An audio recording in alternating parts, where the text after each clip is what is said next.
Peace, peace. This is Ali coming at you on behalf of SAliMyers.com.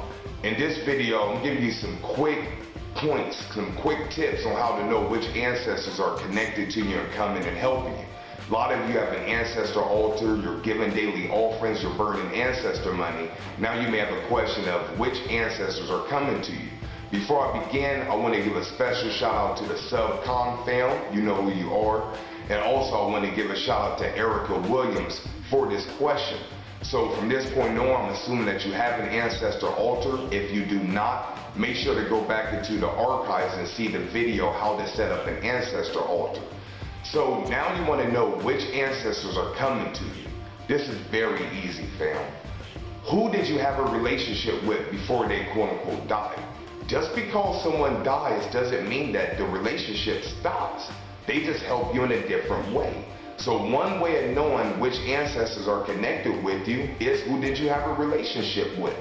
And now you're having ancestor altars, so you're continuing that relationship.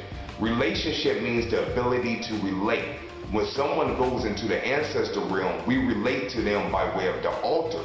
So you're not stopping that relationship. So if you had a grandmother, grandfather, cousin, nephew, whoever that was close to you while they were in the physical, more than likely they are still with you while they're in the spiritual. So that's one tip. Another thing, and this is very important, is what names pop up to you. Are you sitting driving and you start thinking about your deceased grandmother? That usually means she's close to you. If you have a thought of somebody and they are not in a body, that is because they are close to you and they're in your energetic field. Because when you cross over the ancestor realm, most ancestors aren't going to come as a full apparition, sit on your bed and start talking to you, even though they can. Most of them transmit thought to you because it's hard to get messages in this dense reality, especially when you disembody.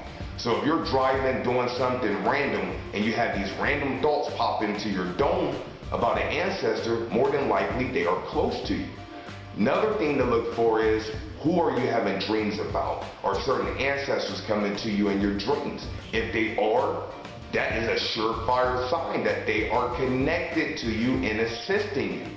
Dreams are the middle point between this reality and their reality. So it's like you meeting them halfway, they can meet you easily halfway.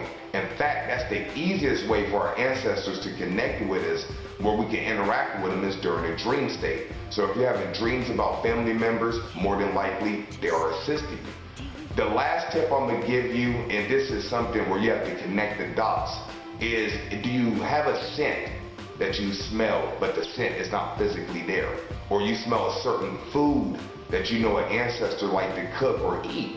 If you do, more than likely that is connected to the particular ancestor that related to that smell. So if you smell a perfume like Trésor or something like that, you know your aunt used to rock that, then more than likely your aunt is close to you. A way that you can test the spirit or the ancestor is just to simply ask them for a sign.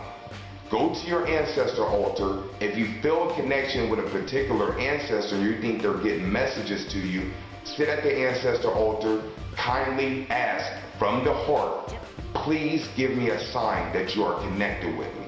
As long as it's not egoic, you're not out to prove anything to anybody, and it's something you really want to know, more than likely you will get an answer.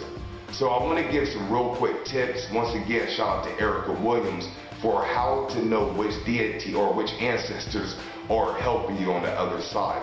If you want to know more information about ancestor altar, this altar work in general, make sure to visit my website, SAliMyers.com. Sign up for my free spiritual growth course and you'll receive a bunch of information and techniques on how to grow spiritually.